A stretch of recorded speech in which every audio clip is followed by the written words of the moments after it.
To activate the bed controls, push the green Go button.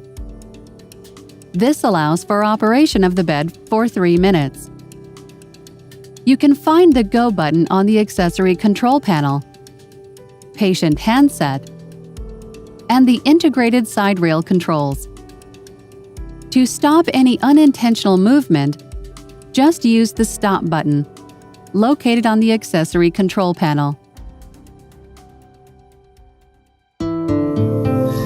Lynette, designed to help you care.